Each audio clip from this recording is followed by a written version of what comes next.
But one of the first times I smoked like a high-grade joint was with Mike. Really? After the show. And love I that. was completely out of my mind. Like, I was completely out of my mind afterwards. I aim to please. And I had to go host a charity event Holy afterwards. shit. And I got there and I was like, oh, fuck.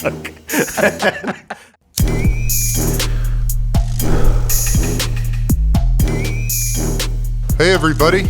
Welcome to another episode of Hotboxin. I'm Eben Britton. And I'm Mike Tyson. Mike, today we've got a legend in here, man. A national treasure, if I might say so.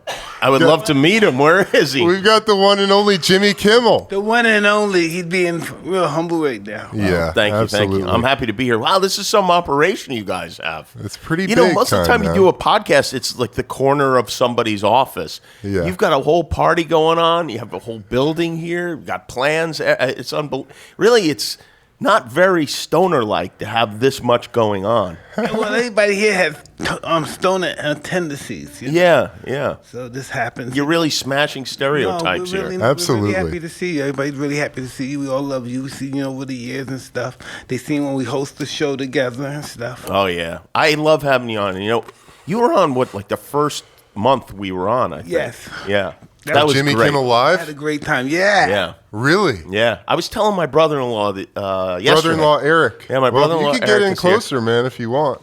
Eric, don't be All afraid, right, dude. don't be afraid, brother. Afraid, dude. I was telling him last night that Mike and I shot a Christmas. We did a Christmas song together. Yes, we did. It was Winter I Wonderland. had the great sweater on this.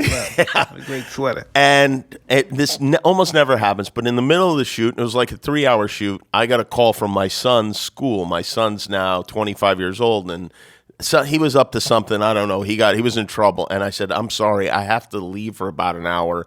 And Mike's like, oh, it's okay. Don't worry about it. I understand. So I went and got my son, and Mike waited for an hour, which I was very grateful for. And we get back, and Mike said, I'm going to talk to your son.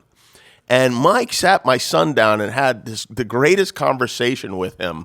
I kind of went off to the side because I wanted them to be alone together. But Mike, you were telling him, like, you know, I had trouble in school, but you have to, you know, you're really encouraging him and telling him, sharing your story of being a kid and having problems. And I really was just like, wow, this is bullied and stuff. Yeah. And it was fantastic. And then I told him that if he screwed up again, you would beat the shit out of him. So.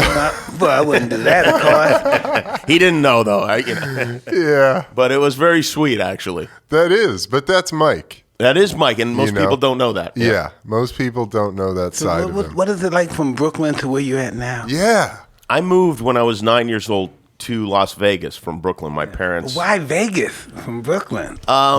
It's a weird story, and I actually just learned some details. So my family, not my parents, but my aunt and uncle, my Uncle Frank, who you remember, he visited you in Brooklyn. My Uncle Frank retired. He was a New York police officer, 20 years. He retired, and he wanted to move to Florida. So they went to Florida, and they put a down payment on a house in Florida, and they were staying with some friends nearby, and out in the backyard in the pool was an alligator.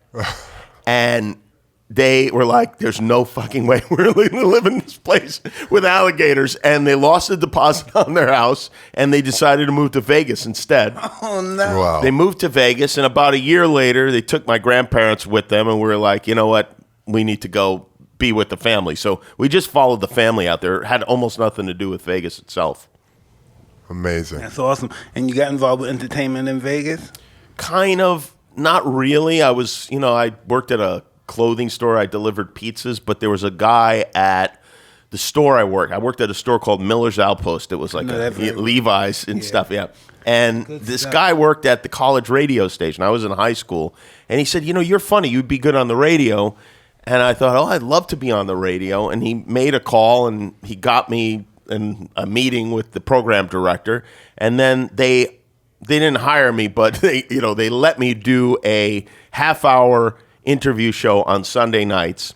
And I would do the show and go home, and my parents had listened, and they were very excited. And I just really got turned on by, the idea that people were listening to a show that I was hosting. And that's when I decided I wanted to be in radio, which is where I started. Wow. Was that before or after ASU? That was before. I was in high school at this time. Oh, really? Then I went to UNLV for a year, and then I went to Arizona State. Which has a great broadcasting program, correct? It does. I wasn't really a part of that, and it didn't really have anything to do with, but yeah, they do have a solid broadcasting program. Yeah. You just had to drive. This is what I want to do. Huh? I just got excited. I just loved it. I didn't even think of it as like, what am I going to do for a living? I just wanted to be on the radio, and I started listening to Howard Stern, and my uncle would send me tapes from New York, and I loved Howard Stern, and I loved David Letterman, and so I just started doing it, and I got fired from my college radio job. I got a job in Phoenix. I got fired from that job. I got a job in Seattle. I got fired from that job. I moved to I then moved back in with my parents in Phoenix, moved to Tampa, Florida, got fired from that job, moved to Palm Springs. I did not get fired from that job. I then got another job in Tucson, got fired from that job. What were you doing that you're getting fired, man? I was doing basically the same stuff that I do now, but it wasn't appreciated. Like, I didn't have any respect for like my bosses, and I didn't understand that you had to be diplomatic, and I would make fun of them. I would tape meetings in which they'd yell at us and then play them back on the air the next morning. Sometimes I'd call their wives or girlfriends at home to get information about them to then share on the air. I do crazy things, and then I couldn't understand why I'd been fired. But I always thought the boss understood that he was there to be mocked, and that was what people wanted to hear. You're driving to work, you want to hear some guy fucking with his boss. It's fun. But they never liked it at all. And so I got fired. And then I got a job at K-Rock here in L.A., and I worked there for 5 years. And that's when, living in L.A., being on the radio, I would get phone calls from television producers saying, hey, why don't you come and audition for this or whatever? And it never really occurred to me that I might be on television, but I just did it because I wanted to make extra money.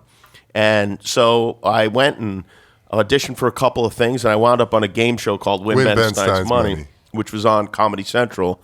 And from there, we pitched them the Man Show, and I did football picks on Fox, and then I wound up getting the show. The fucking Man Show, dude. Those guys used to live on my block. Really? Yeah. Jimmy did? No. Who lived on your block? Ben Stein. Oh, Ben Stein. Oh, that's right. You guys were neighbors, right? That's so What a funny. neighborhood. Yeah, seriously. Did you ever stop by or hang out? No, but we pass each other by the street going to the store all the time. Yeah. The corner store, I see him in the corner store. Hello. Yes. Yeah, Ben's good. Jimmy, do you feel like if you had been diplomatic throughout your radio career, you'd be where you are now? No, I think what would have happened, weirdly, is I would have kept those jobs and probably still been in Tampa or something. Yeah. Yeah. And so it worked out. It definitely wasn't my plan. It wasn't any stroke of genius. It just so happened to be. And the truth is, when I got the job in L.A., I could have, I could have been anywhere. It just happened to be in L.A. If I was in another big market like Chicago or something, maybe no TV producers are listening to the show, and I never get that phone call. So absolutely, a lot of luck was That's involved. what I always tell people. I said, no, sometimes because I'm not steering the ship, somebody's steering the ship for me. Cause Yeah. there's no way I could have accomplished the things I did. I'm not smart enough. It's luck is a huge part of it, and anyone who tells you differently is full of themselves. You just have to be ready when the luck strikes. The harder you work, the luckier you are. That's Yeah. right. And the more you make of the opportunities, for sure. Like with you boxing, like there's no luck involved, right? I mean, it's... No, the harder you work, the luckier you become. Yeah. The only luck you might have is that you get judges who judge the fight properly, I don't know. Sometimes you fighting. Not getting injured. Sometimes you're fighting. I don't know. Did it happen in football? Sometimes you're fighting in a fight. You hit a guy and you say, I didn't hit that guy that hard. And the guy's out cold. Yeah. Did it ever happen in football? You say, no way. That guy's faking. He didn't hit him that hard. Yeah. That's definitely not happened to me in my profession. I've never had that did you ever experience. do this? So you said a joke and the whole people just died and I said, that joke's not that fucking funny. Oh, all the time. Really? Every night. No, but serious. I'm being serious. There are nights where I go out and I feel like I have great jokes and they don't get a good response. And there are nights I go out and I have jokes that are not so great that do get a good response. And I said, what the fuck is wrong with these people? And it's interesting. There's just you just have to. Yeah, you don't understand. It's the same way in sports. Well, how did that punch? That punch hit him? No way that punch didn't hit him. Then you see in the film he got hit by the punch. Yeah. Whoa, no fucking way. That's because you hit him perfectly. You just went through him. I don't know. Sometimes it's almost like the violence. Like, wow, I didn't even throw the punch with no accuracy. No, it's just boom. It's when it happened. And you say, how did that happen? Yeah. You know. Who was it you were fighting where you said you hit him and you were like, fuck, I just killed that guy? Yeah. That was that. Yeah, you felt like you missed him. I thought I missed the punch. Yeah. Like I was just out cold. It's insane. Do you take pleasure watching those moments from your fights where you knock a guy out cold? Not anymore. Not anymore, really.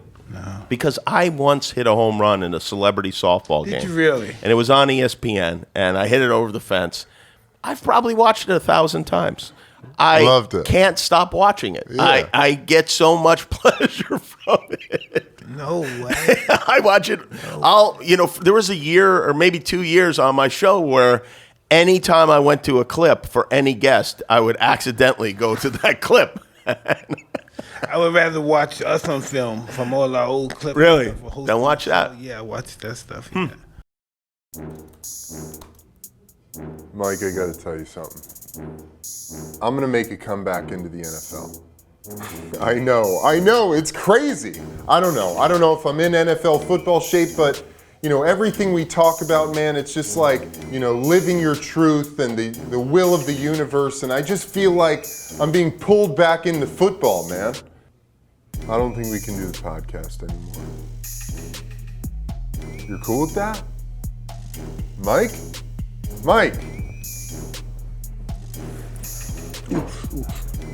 What's up, brother? How you doing? You talking to me? You're wearing the Raycon wireless earbuds. They're so stylish and discreet, I didn't even notice them. Yeah, these Raycons are so small, I don't even know they're in either, but I hear them really well. Aren't they half the price of premium earbuds? That's what I hear.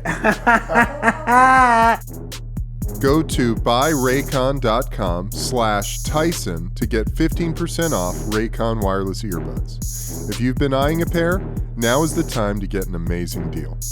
Go to buyraycon.com/Tyson for 15% off. When was the first time you guys met? Now tell me about that, Jimmy. Shit, I don't know. I was probably too wasted to remember. The first time we actually met, I was involved when I was on the radio in a couple of press conferences where I was amongst a sea of people. But so we didn't really meet them. But the first time we met, I think it was at the show. I think it was, Really? Yeah, I think that was the first time that we really met. What year was that? That 2003? was 2003, yeah. Wow. Early 2003, for sure, yeah. But I'd been following you. In fact, I remember I was in rehab doing the show, though.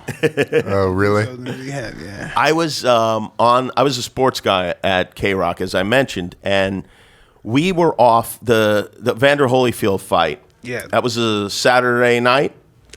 We were off the next week. The show was dark, and we cherished our vacations. We only got 2 vacation weeks a year.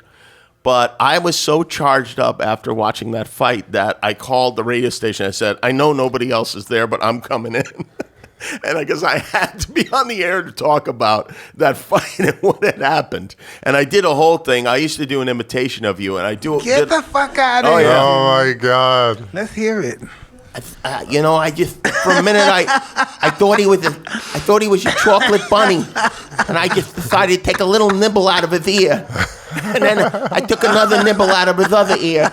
It was something like that, and it was pretty awesome. yeah, it was really. It was one of the things in my life, you like those moments that you feel like, like I remember when Elvis died, and I remember, you remember these big moments.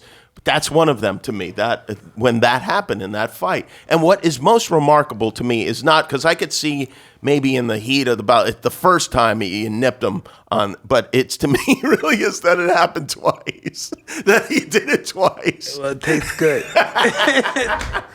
And I saw Evander about 6 months ago, and he's got a real good sense of humor about the whole really thing. does. In fact, as soon as I saw him, I go, "Hold on, let me check it out." I looked at it at both of his ears, and he just started laughing. People do that to him all the time. They want to look at his ears. Yeah, I bet. Well, it was in the heat of the battle, man. I know. I can't Shit relate to happens. that, but I love it.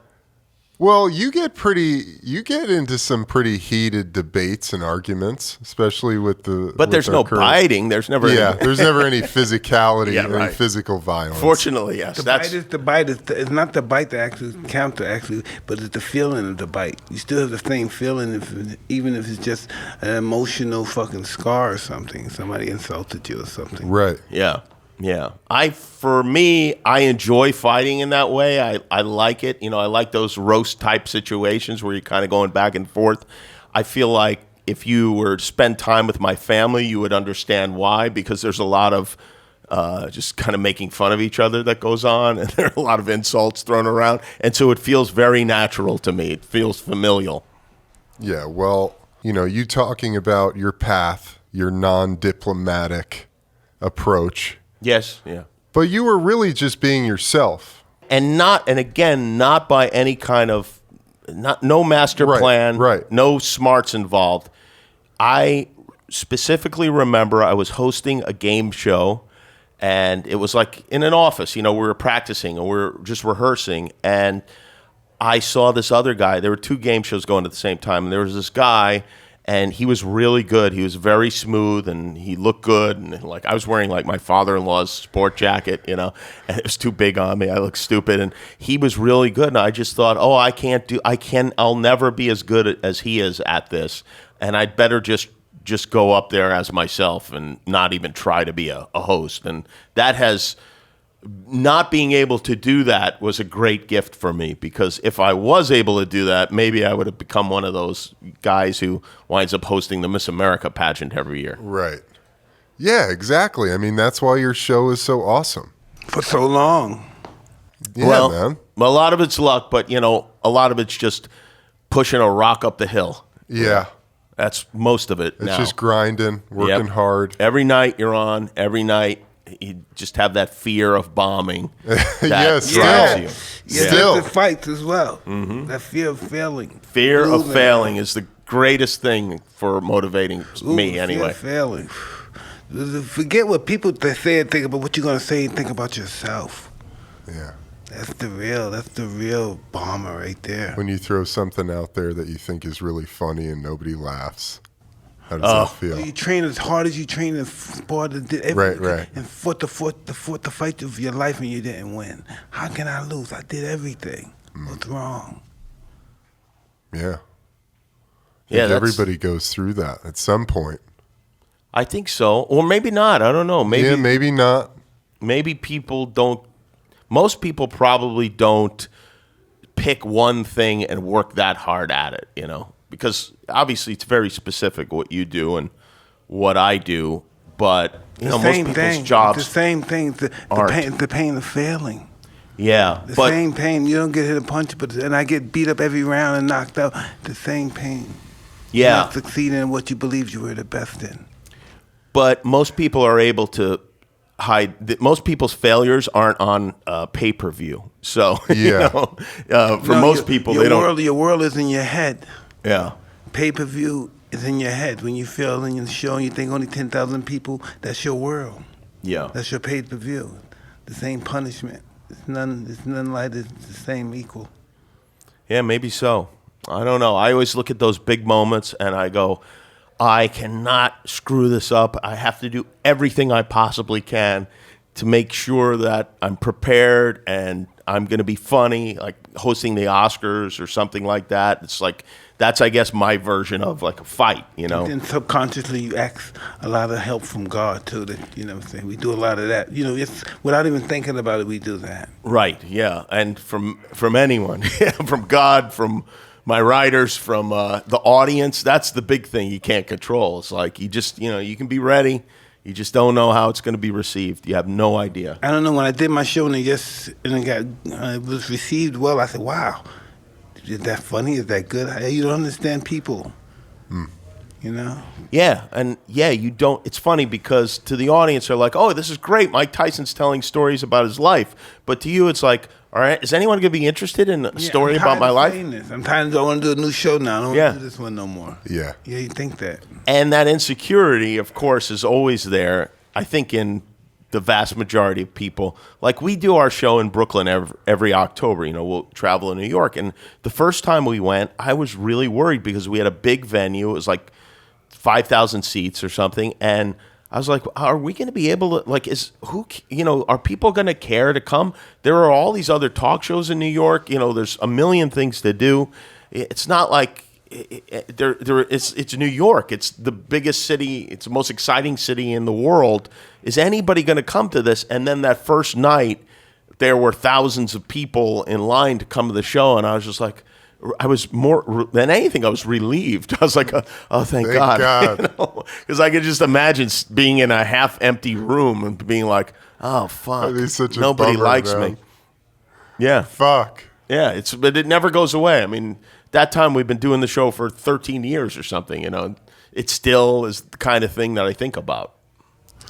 So what do you think? Do you think it's the higher power steering your ship? Well, No, I am a religious that? person, and I do, I do believe in a higher power, and I believe that whatever religion we decide to affiliate ourselves with, that ultimately the most important thing is being kind to other people, and I think that's number one, and number 1 through 10, I think, in any religion. So I do feel like that, and I do pray, and I do that kind of stuff. I wouldn't say that I don't go to church every week. There was a time in my life that I did do that, but I do think that that if you behave, if you are a good person, that your life will be better. So what do you think about when you no longer exist? What do you think about that? You know, I've been thinking about it a lot lately, and I think I very much want to believe that there's a heaven and afterlife, and I hope that I will be judged well. But why do you feel you're going to be judged for something? Well, I grew up Catholic, and there's that that's the whole thing. You know, you're going to be judged when you enter those pearly gates, and if you were good, you're going to go to heaven, and if you're bad, you're going to hell. That's what I grew up believing and being told. And it's an appealing thought because you do want there to be some reward for not being totally self-centered and greedy and all of those things. So, but I don't know that just because we want something to be true that it is. But I did figure this out. And I think to me, this was a revelation, and I'm not sure I'll be able to express it properly. But, like, for instance, I have a lot of stuff. Like, I have a lot of mementos that I've saved over the years, pictures and this and that and whatever. And I'm always like, well, what am I going to do with this stuff? I don't want to lose it. I have to store it, but it can't be in the middle. What do I do with this stuff? And then I think about when I die, whatever happens, whether there's an afterlife or there's none or whatever, it doesn't matter. Like if I were to die today, and a lot of people would say he never got the chance to just kind of retire and go fishing like he wanted to. He never got a chance to do that. To them, that will be an issue. To me, it won't, because the lights will be out. And so I've learned to not really worry about it, because whatever happens, that moment you die, it's not your problem anymore. I don't know if that makes any sense. It makes sense. I'm not even high, and I think it would make more sense if I was high. But when the lights are out, whatever's on the other side or isn't, it makes no difference. You're not here anymore. And here's another thing. Do you believe in ghosts? Do I believe in ghosts?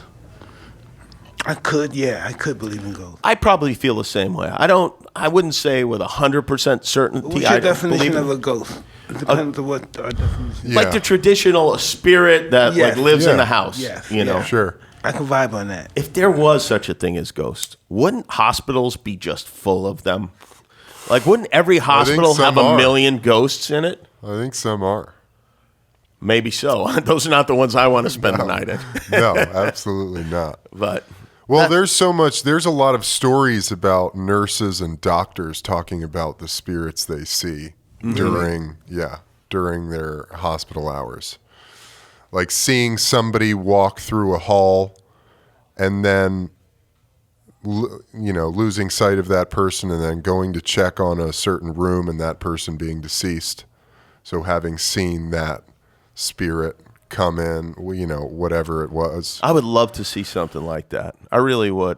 Because I believe we reach our highest potential when we no longer exist. We have to be tired of here talking about ourselves in our head. We have to be thinking about ourselves all the time. Don't you get tired? Don't you want to kill that person? Shut the fuck up, all right, motherfucker? Talk about somebody else, okay? Talk about somebody else. Don't just fucking... Do you know what I mean? Interesting. I'm not sure I have that same thought, but that is interesting. You have that, you get tired of thinking about yourself. Yeah. Well, it's all there is. It's probably good, by the way. It's probably good quality. Because people who think about nothing but themselves generally aren't great people. No, listen, but when you think about yourself, you see all your flaws and really your insignificance. And what is my purpose of even being here? But you should see all your flaws so that you can be aware of them and improve. I think the worst people don't see any of their flaws. Yeah. Yeah. That's a quality. We were talking about it yesterday, Mike. I think that's a very important quality for a human being to be aware of your thoughts and your why did I get behavior. Where did my thought come from? Where's my thought to think that I need to be thought about or think to be seen? Or that I'm special or something. Where did that thought come from? Yeah. I come from nothing. My parents come from nothing. Why would I even think that I'm something? And then the brain we don't know anything about our brains, really. Even just dreaming is such a strange thing, and it's so random, and it just seems like maybe our brain is trying to prepare us for other situations while we're sleeping. And it can go from you can be dreaming about you see somebody on television and then you're having sex with that person, and then 1 second later your grandparents are sitting on the couch watching it, and you're like, Grandma, what are you doing here? And then you start crying because you miss your grandmother. And it's just what the fuck is going on in there? Yeah, I mean, well, that's a really interesting thing, dreams to waking reality, and how do we even know the difference between the two? I mean, we go to sleep at night, and when you wake up the next day, I don't know. How do you know you're actually awake? How do you know How do you know this is real right now? How do you know this is real? And then another thing is, I was listening to, you ever listen to Alan Watts? No. Alan Watts is amazing. Alan Watts is incredible. So he was talking about how the only reason we can differentiate between memories and the present moment is there's a different synapse that happens in our brains. But otherwise, it's really difficult, or not difficult, but the lines get very blurred between our memories of our life and what's happening in the present moment, because many memories that we have can be as clear as the day that we're in and the present moment we're in.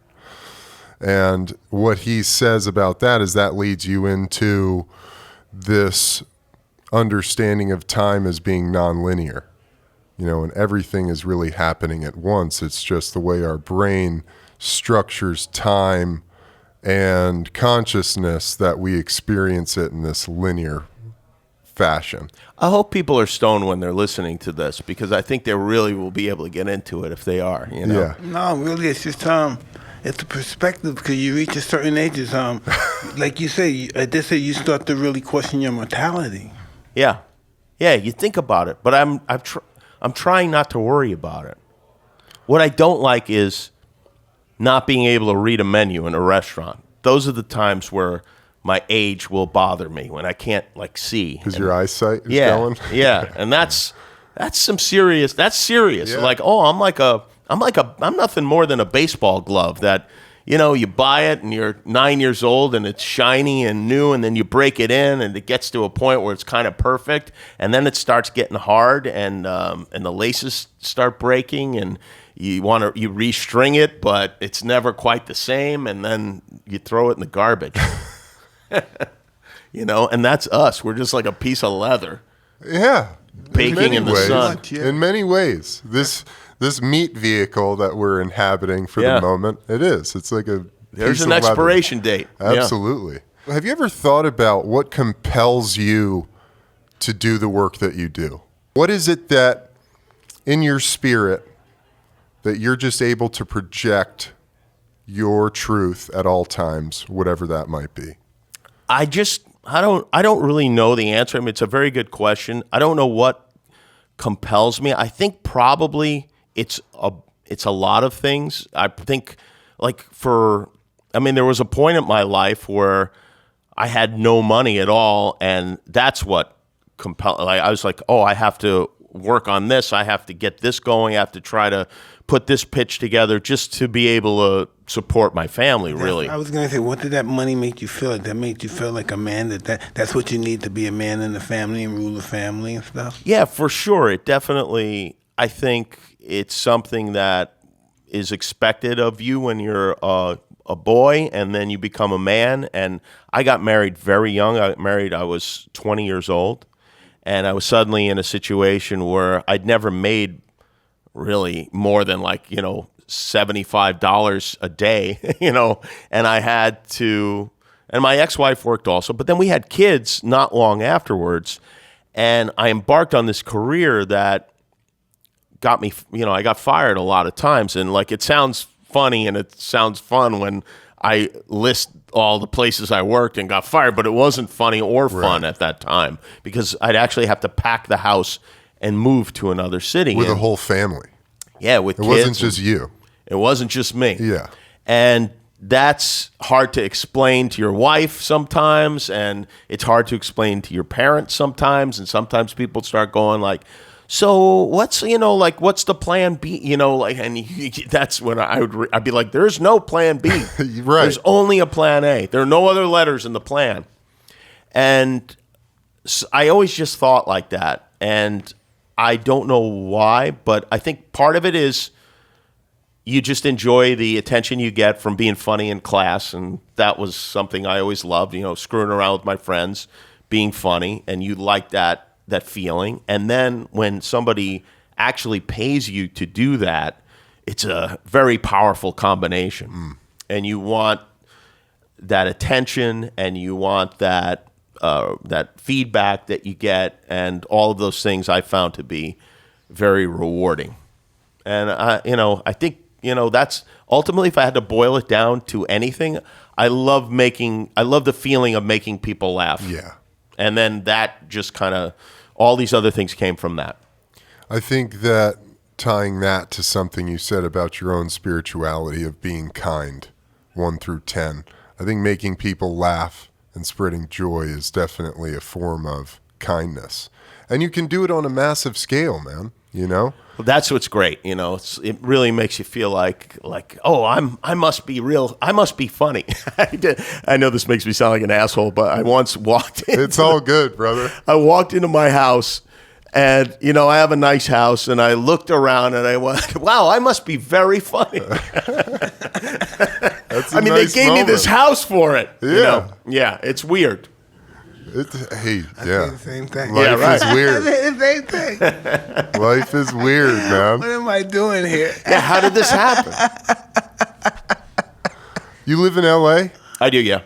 So, what do you think about the booming cannabis industry? Oh, man. Go ahead and tell them what you're saying.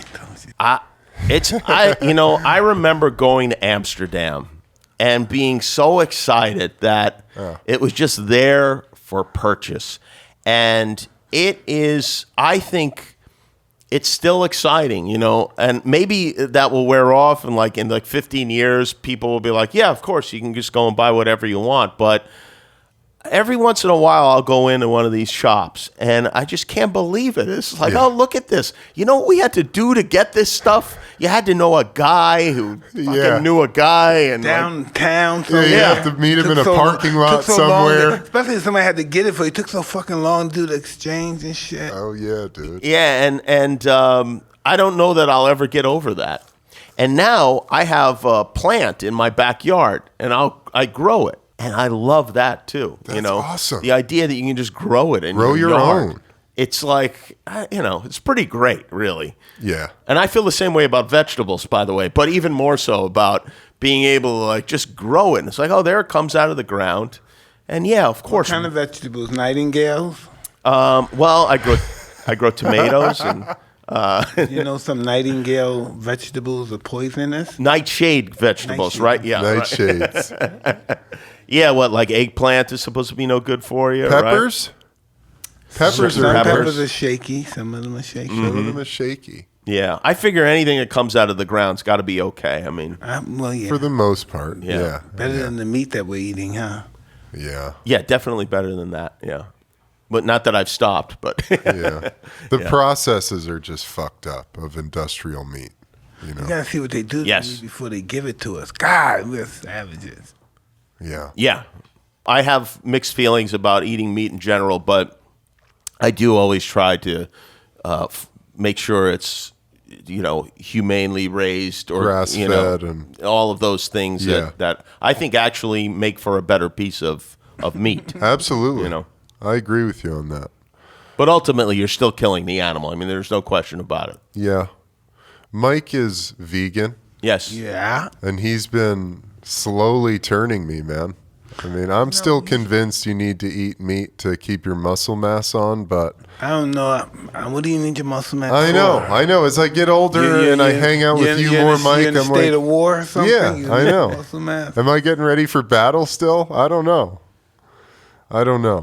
But Well, what are you like? In what way are you just eating less meat, or are you eating less meat, sticking with fish now? yeah, much more fish and chicken and Why do you turkey. think it is that people are like, if you just look at like one cow feeds, 400 people, one fish feeds 1 or 2 people. Why do you think people who are vegans or vegetarians or on their way there a lot of them will still eat fish specifically? It's a good question. I don't know. I guess It has to really come down to this. What reason are you a vegan? yeah. Yeah, that's a big part of it. And what reason are you a vegan? Mostly from health reasons. And when I'm not a vegan, I get overweight. I can't shit right. I get constipated. I'm miserable. My moods. I'm depressed. So yeah, I don't do well. You feel better when you're Yes, I feel 100%. Oh man, all praise be to God. Yeah, I feel better. And you? I have, from years of playing football and, really crazy relationships with food. I played in the NFL for 6 years, offensive line, and I was 328 when I left the league, eating 3 massive meals a day, all the meat I could possibly eat. And, I really felt slowed down, obviously, when I came out of the league. I felt nauseated to eat. I hated eating at that point. Huh. And I did a lot of things. I do a lot of fasting, intermittent fasting. I'm down to about 250 now. I did a lot of ketogenic, which is high fat. But, meat, I have a brother who's a vegan, and he's been preaching to me for years just about the practices. He's like, do whatever you want, For me, I'm not convinced of the health benefits of being a vegan yet. I don't think that meat is as bad for you health-wise as vegans would like to argue. But to me, the one thing is that somewhere along the line, I just became a massive animal lover and appreciator of nature. And the idea of, if you're like me and you believe that other animals are conscious creatures and have and experience feeling and emotion, maybe they don't have the same brain capacity as us to fucking do all the shit that we do. But, without a doubt, animals are conscious. And so you can't deny that when a cow sees that it's approaching this place where his buddies have never come back from, there's a lot of fear hormones being pumped, a lot of adrenaline, a lot of cortisol. You know, these hormones that are fight or flight hormones. So as this animal is approaching death, its flesh is just being infused with all of these fear hormones. Then it's killed, and then it's cut up and it's processed, and all the meat gets packaged up and sent to us, and then we cook it. It's like, where did all that go? Do we really think that that's just gone? Do we think that those hormones never touch the piece of flesh that we're eating? I think we always need to be aware of what we put into our bodies. And I look at food from another perspective, diet, and I look at it from a spiritual perspective. Yeah. You know what I mean? You give up a little, the more you give up, you want to improve as a person. And then you think, the more I get up, how would I get closer to God? The most I give up, the closer I get to God. Is it a sacrifice, you feel? Absolutely. It's a purification. Absolutely. Do you sacrifice in other ways as well? Do you feel like fasting for some people, you know, is a way of getting closer to God? And I think of giving everything up. even eating? Yeah. Well, you got to eat at some point, right? When I talk about food, I'm talking about grain and stuff, like basically what I eat now. Grains? Yeah. No, why would you give up Beans. grains and beans? No. It's just my spiritual journey. Uh-huh. And I wouldn't give it up. I would not give up my grains and my beans. But you think about it. No, never. Oh, okay. Never. Yeah, no, okay. Yeah, I was going to say, if you're not eating grains and beans, what's left? No, that would be the essentials. Pure That would vegetables. be the essential. Just of life. vegetables, No. yeah. Beans and grain and beans are the pure essence of it. Yeah. Seeds. Yeah. Yeah. we go fucking crazy here, Jimmy. Yeah, a lot of people smoke and they get Cheetos and shit. And I know. We Order just a talked. pizza. Man. No Cheetos, man. Have you heard about Twink? I this is the first I'm hearing about it. Oh, Can I man. Dude, try it's it? unbelievable. Man. Absolutely. Yes. That's a CBD Okay, water. let me ask you guys about CBD because I'm interested in this. Like, do you want Does it one? really do anything? Yeah. You think so? Absolutely, man. Absolutely. You think about Everyone says yeah, but Definitely. I get the stuff you rub on your back and whatever, and it's like, oh yeah, it feels good for a second, but then I get the same thing from like Ben Gay or whatever. You know, I wonder how much of it is psychosomatic. Well, this is God. well, the reason it works is because we have this endocannabinoid system in our body. Yeah, break it down, buddy. So we have a whole system in our body, the endocannabinoid system, which produces endogenous cannabinoids, the same chemical compounds found in cannabis, CBD, THC, all that stuff.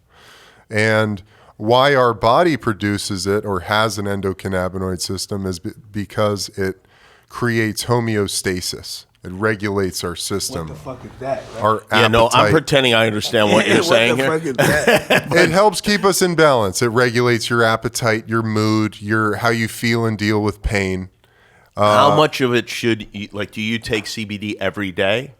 I do, yeah. I mean, I also smoke weed every day. Do you give it to? Is there CBD in like a joint? There's a certain level of it, yeah. Like, you know, you make some pot brownies and like you have no idea how potent they are Yeah. because you cooked them in your kitchen and you're like, good luck to everyone. It's time to eat these. And See you later. And then some people like would lose their minds, you know. Yeah. But I don't see that happening anymore now that we're buying it. It's still It is still happening. Yeah. I don't eat nothing. Yeah, I don't do any edibles. no edibles. Edibles are tough, man. Yeah. You don't Interesting. know when it's gonna activate. And the You thing take with one edibles hour later, is boom, you explode. Oh God, what's happening? You had a party, an event. What the? I figured out how to handle edibles when Yeah. it gets too much, and that's this. And this is I love think is a this. great tip. I love this. For anyone who goes too far.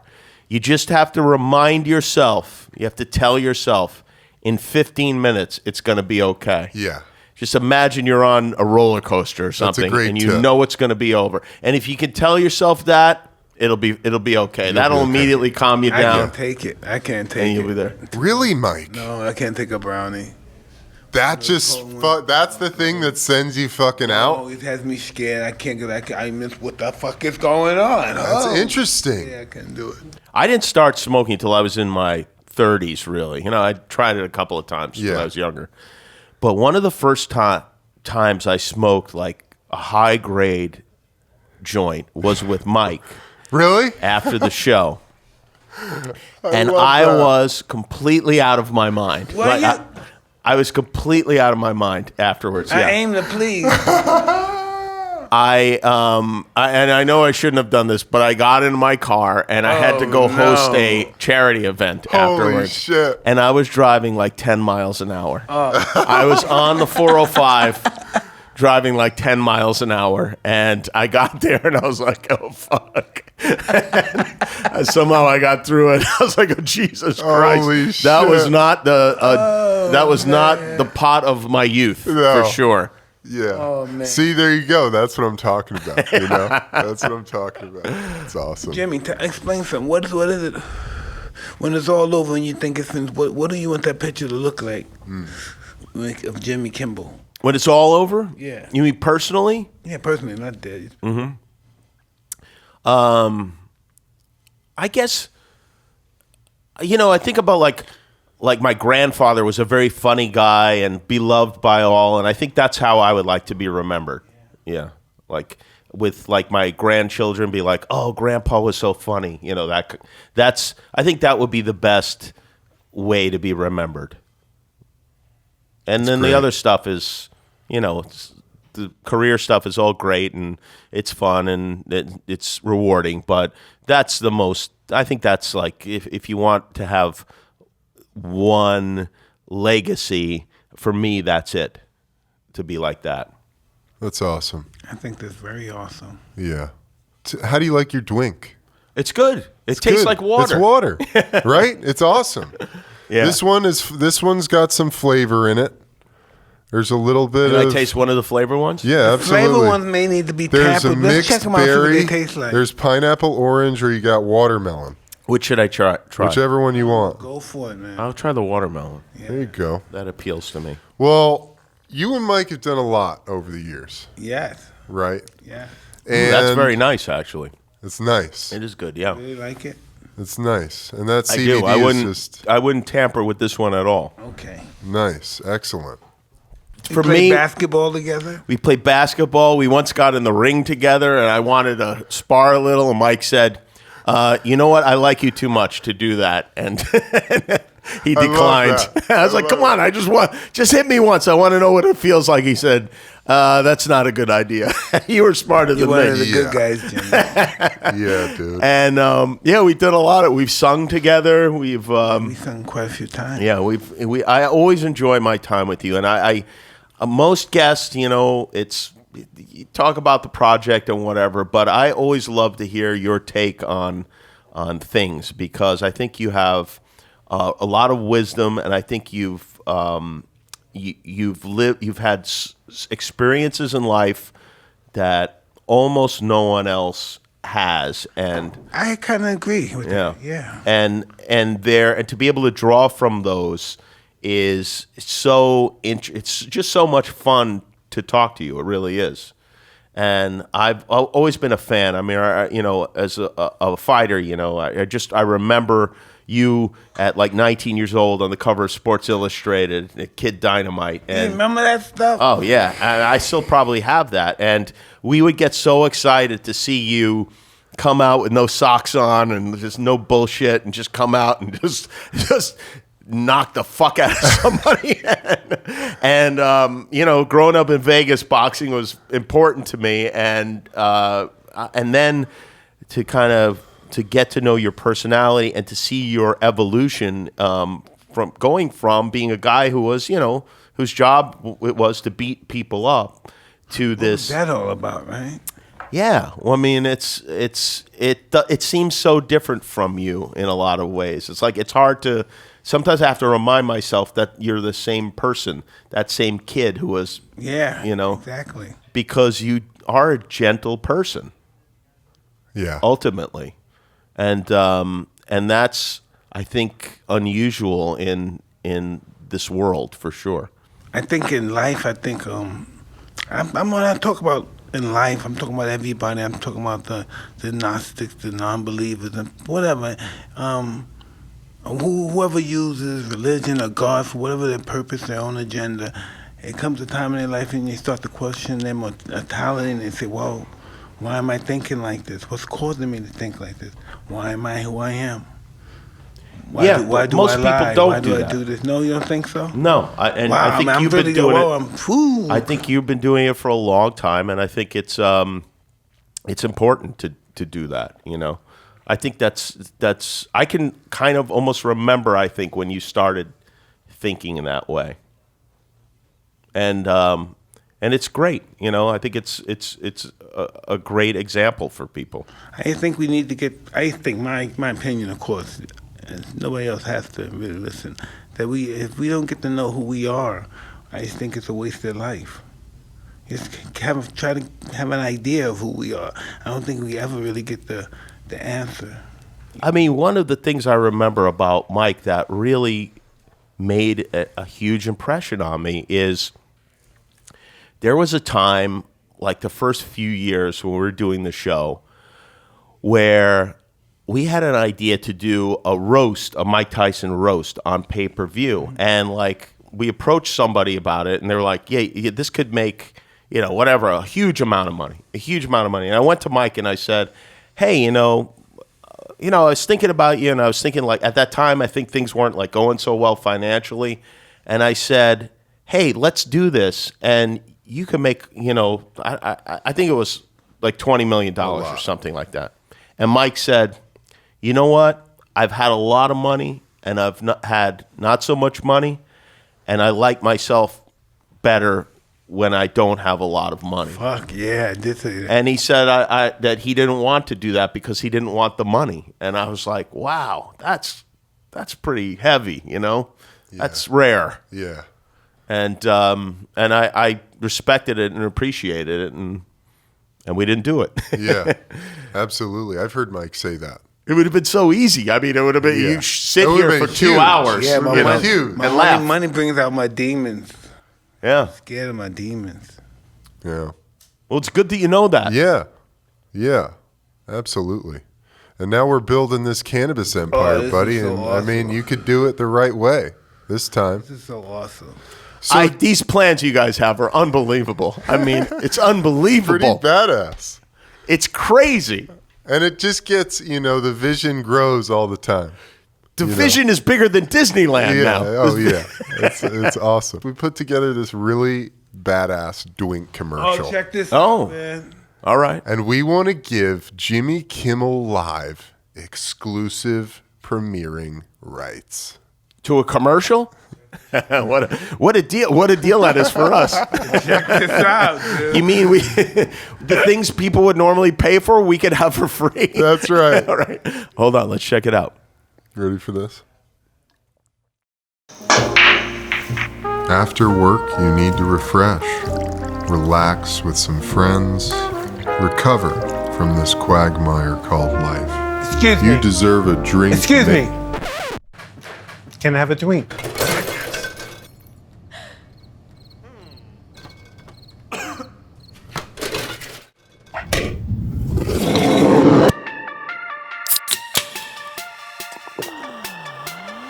What's a Twink?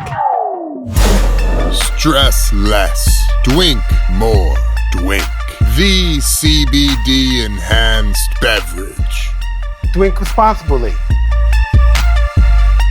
What do you think, man? I like it. I like the voiceover guy. He's pretty good. Yeah, he's good. You did a good job. Stuff, man. This is what we doing and going to the next dimension. Is it possible that I'm feeling a little high from Yes. No way. It No is. way. No? No, I think you feel a nice little... Yeah, a right? little lift. Just a little lift. I do. Right. Okay, because they always say it doesn't really. I'm telling you, brother. Yeah. No, I'm definitely feeling a very pleasurable something right now. Eric, you want one? Yeah, Eric, have one. Yeah. Which one would you like, man? Mixed. So how you mixed berry? handling life, man? What are you doing? How you handling life? You get enough workout in? Do you get training in? Obviously, I don't get enough workout in. I do work out 3 times a week, but I mostly try to keep conversations with my trainer going so that I don't really have to work out that I used much. to do that too, but Yeah, I they wouldn't let do me that it. trick. They wouldn't let I me use do that that. trick all the time. Yeah, man, how you doing today? How's your family? Yo, man, don't worry about my fucking family. Give me. Don't worry about my family. Yeah, it's a trick only on yourself, really. It's like, Yeah. oh, good, I just paid $100 Yeah. to bullshit with somebody about a YouTube video. Hey, man, you got to get your breaths in, you know? Right. How about your back and forth with Trump? Well, it's more forth than back, but Yeah. it's not like he really responds to me. He's hearing but it, dude. Maybe. He's feeling He it. loves hearing about himself. Yeah, he does love hearing him. I know he knows that, not just me, but I know he knows that he's not well thought of in the late night community. Yeah. But it's hard because he does so many weird and obnoxious things every single day. Yeah. And some days it's like, oh my God, is he going to be the main subject again? And, you know, if I have any kind of just kind of plan for the show or whatever, just like an overall thought on the show, it's that we talk about the events of Yeah. the day. Yeah. And that's, it's what everyone's talking about all the time. It's hard Yeah. to get around it. How do you feel about the state of things right now? Very bad. Yeah. Very bad. I think that, like, maybe at the top of the list is one of the most boring subjects is climate change. And, I mean, we can feel it, Yeah. you just know. Like, I was just in France. It was a heat wave. yeah, it's Never a heat wave in Europe. It was 108 degrees in Paris. Yeah. That's like- insane. This is not a coincidence. And, I know you're reading, somebody will say, oh, it's 10 years and it's going to be a hellscape. And then people say, no, if we don't get it together in 18 months, it's going to be, and who knows what time, the time frame is. But I don't want to, even if there's a 2% chance that we're fucking this planet up for our children, our grandchildren, we should take that very seriously. Yeah. And the only comfort I get is knowing that these fossil fuel businesses, these people will also have to live on this planet, and they will suffer the same consequences that we do. But unfortunately, the poorest people will suffer the most. And Well, you know that dude, Scott Pruitt? yeah, The belief behind it is that God will replenish. he's right. God will replenish. God will eliminate the human race, Exactly. and He will replenish the planet. Yeah, exactly.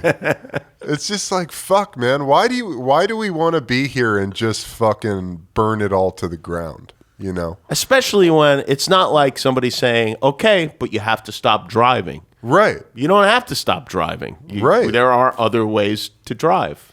We have an electric car. I'm a big fan of it. Yeah, I do too. It's great. It's fucking awesome. It's great. It's got good pickup. It's like a It's super quick. Yeah, it's great. yeah. I believe in that. Yeah. I believe in electric car shit. Yeah. My I son, mean, he's 8 years old. He wants us to buy a Tesla. Yeah, because the doors go up on the side. That's what the probably kids dope. like. He wants us to buy a I Tesla. want a Tesla. They're fucking sick. The coolest thing about the Tesla is that it, like a computer, they can add features Yeah. to the software of Where the do I car. plug it up at? Right? You just get a plug and it's Yeah. in your house. Yeah, You know? plugs right in, man. And you actually, the state of California, I don't know if they're still doing it, but they do a big rebate for getting an electric car and I getting think an that's electric charger. I think that's been. I think it's diminished over the years. It might Really. be nothing now. Ours was really good. Yeah. And we Hey, can you ask bought those one. guys outside? Is my oatmeal out there? And my grapes? Hey guys. Is Mike's That's a great oatmeal question. out there? And it's grapes. Don't forget the Can grapes. someone track down Mike's oatmeal and grapes? Wow, Mike, look at all the people looking for your Just oatmeal like, and grapes. where right? is it? Where's Mike's oatmeal? That's awesome. There's Well, one right I there. got to bring this up on the show. There's two things I want to talk Do about. we have any honey Look at over that. there? Y'all grab the agave? Yes, please. Thank you. Oh man, they have go, this brother. stuff. We need a fork. We got a spoon. Can we get a spoon? Is there a spoon? Emmy, thank you. Oh, this is That's not honey, is it? Yeah. the agave. How do you feel about this situation at the border? it's monstrous. Fuck. Disgusting. You know what? It's cruelty for absolutely no reason. It's crazy. Which brings to mind, I mean, Thank you. thank you, Emmy. I'm just saying that God knows where this thing is headed if it's allowed to continue. And who just... Speaking of God, most of these people who support this call themselves Christians. Right. I And know. just, I don't know what church they went to or what Bible they're reading. But the one I know would frown on putting children in a cage and separating them from their parents. And I understand you can't have open borders. You have to, there's a process, and the truth is that anybody that sneaks in gets ahead of anybody who did it the right way. But you have to have some just measure of humanity. I mean, the idea that we're going to deter people from coming over the border by treating them horribly is as un-American a sentiment and un-Christian a sentiment as I could imagine. I mean, it is the most combination of the most un-American, this country that was built by immigrants, and our Statue of Liberty, welcomes our poor, our tired, and our hungry. And, I mean, he might as well take that Statue of Liberty down, because it obviously doesn't mean anything. Yeah. It's just amazing the light this entire The thing. more immigrants we get, the more prisoners we build. That's how it is. That's how it always been. Because prisons make people money. Yeah, we have private prisons now. Yeah. So private people own them so they can feed you and clothe you the way they want to Yeah. and treat you the way they want to. And any society needs a supply of hardworking immigrants to continue. I mean, you need it. It's necessary. This whole country was fucking started by immigrants.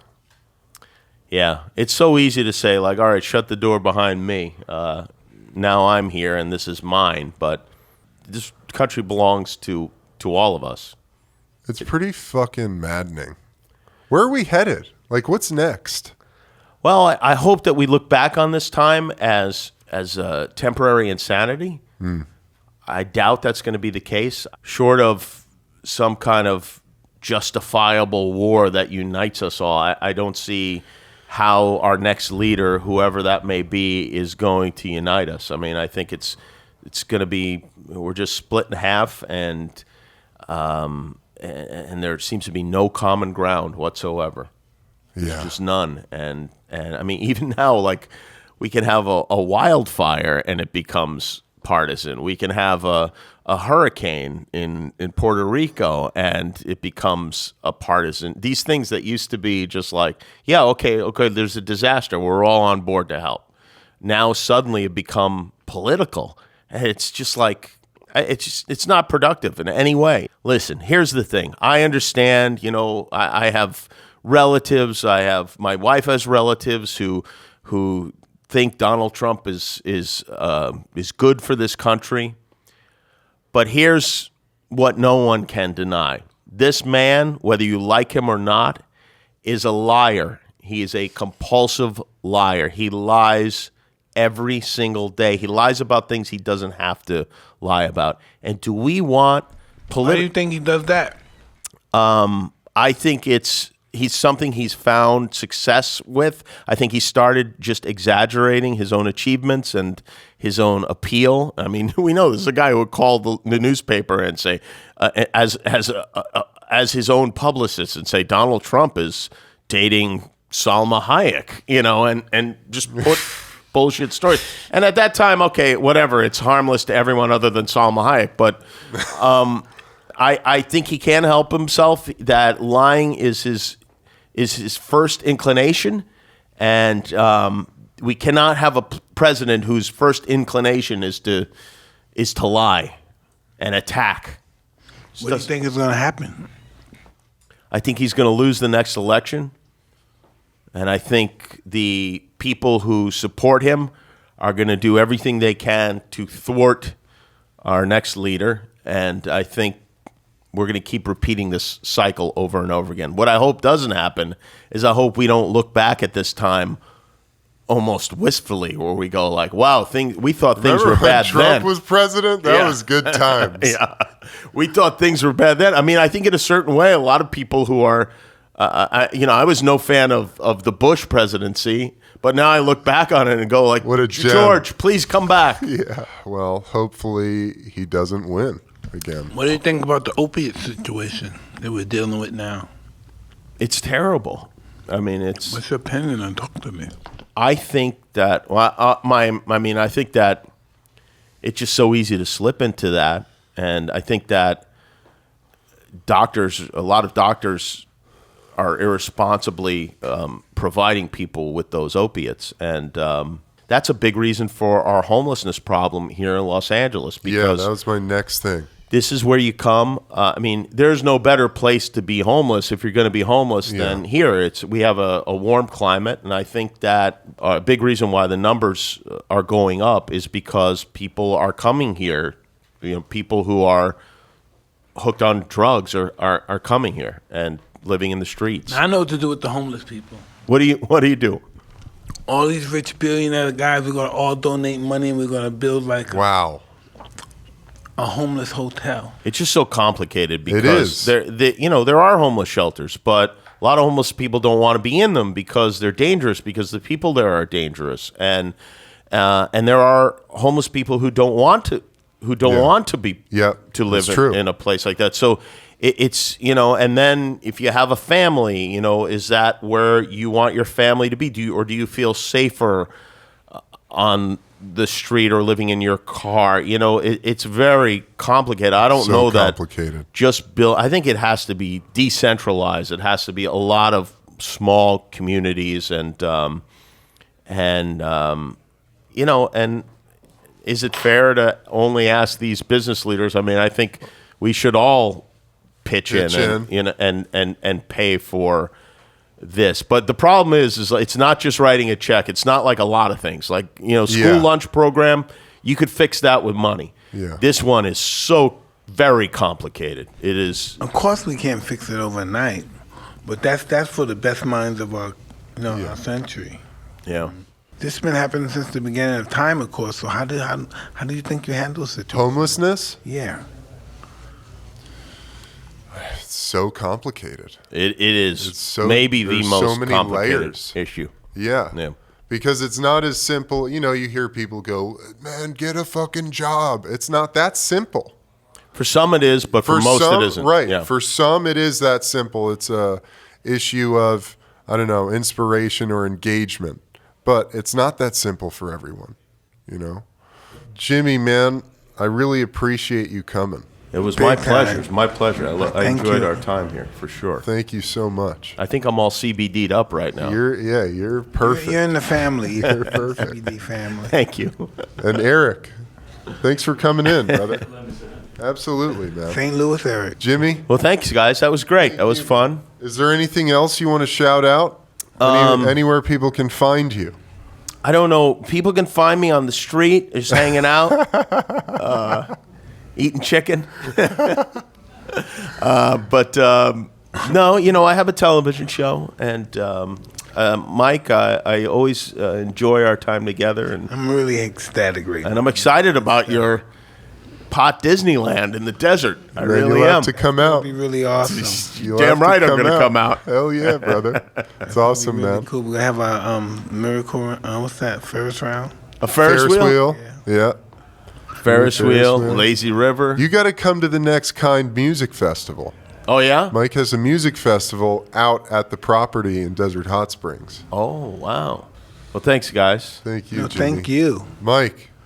Great episode, brother. Man, this is our favorite one right here. Yeah, I think this is our favorite episode. No what doubt. do you do when you leave here? When you leave here, what do you do? I got the kids. I have two little kids. They slept over at my mother-in-law's house last night, so we'll go retrieve them. and hang out on the beach a That's little nice. bit. And then I'm going to a birthday party later. Awesome. Okay. man. Yeah. Awesome. Nice little Saturday. Yeah. Hotboxing. A little time with the family. Right. Birthday party. There you go. Beautiful. Mike, Yes. love you, brother. Ditto. Thank You you. very much. Hey, everybody. Thanks for watching this very special episode of Hotboxing. Be sure to subscribe to our YouTube channel, Hotboxing with Mike Tyson. Check us out, our website, hotboxingpodcast.com. Got all the episodes there as well as some badass merch for you to check out. Until next time, I'm Eben Britton.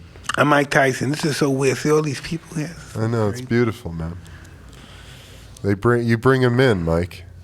Well, thank you very much. Now you got to kick them out. Yeah, now we got to kick them the fuck out. Peace, everybody. Out of here. Thank you, Jimmy. Thank you.